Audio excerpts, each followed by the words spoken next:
নমস্কার, আমি মিঠু। শুরু করছি নজরে রাজ্য।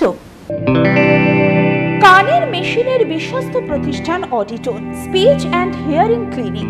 কানে শুনতে না পাওয়া বা শুনতে সমস্যা, তোতলা বা অস্পষ্ট কথা, জন্ম থেকে কথা বলতে না পারা, অল্প বুদ্ধি, কথা ও কানের যে কোনো সমস্যার সঠিক সমাধান অডিটন।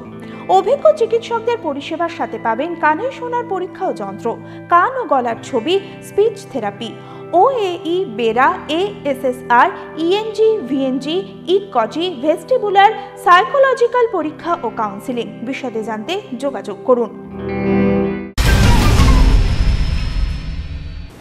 ২-২,৫০০ নয়, শহর থেকে বসে যাবে ১৫৮টি বেসরকারি বাস।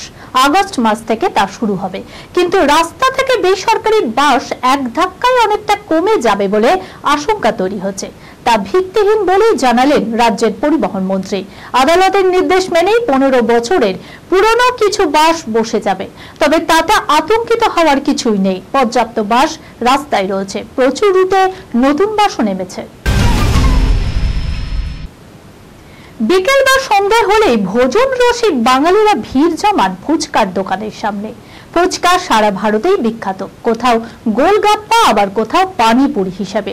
কলকাতার সেন্ট্রাল স্কুলের কম্পিউটার টিচার সুজয় বোস এবং IT প্রফেশনাল সিনিয়র বন্ধু সৈকত, এই দুই বন্ধু মিলে তৈরি করলো এক ফুচকা ব্র্যান্ড।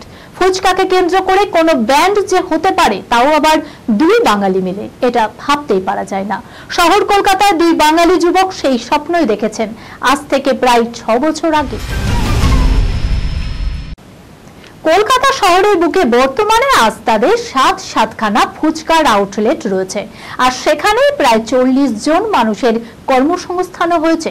এখানে চিজ ফুচকা, ফিশ ফুচকা এবং চিকেন ফুচকা সহ 30 রকমের ফুচকা পাওয়া যায়। 2018 সালে ঠিক পুজোর সময় কলকাতার সুজয় বোস এবং সৈকত মিলে তৈরি করেছিলেন ফুচকা ম্যান। অবশেষে কাটতে চলেছে টলিপাড়ার অচলাবস্থা। পরিচালক রাহুল মুখোপাধ্যায়কে সামনে রেখে ফেডারেশন ও পরিচালকদের মধ্যে যে দ্বন্দ্ব চলছিল, অবশেষে তা মিটতে চলেছে। মুখ্যমন্ত্রীর কাছে বৈঠকের পর আশার আলো দেখছে গোটা টলিউড। বুধবার থেকেই ফের সিরিয়াল, সিনেমা, OTTর শুটিং শুরু হচ্ছে। নজরে রাজ্য এখনকার মতো এই পর্যন্ত। দেখতে থাকুন অন্যান্য খবর। আপনারা দেখছেন TV24 বাংলা, সংবাদ বিনোদন সারাদিন সারাক্ষণ।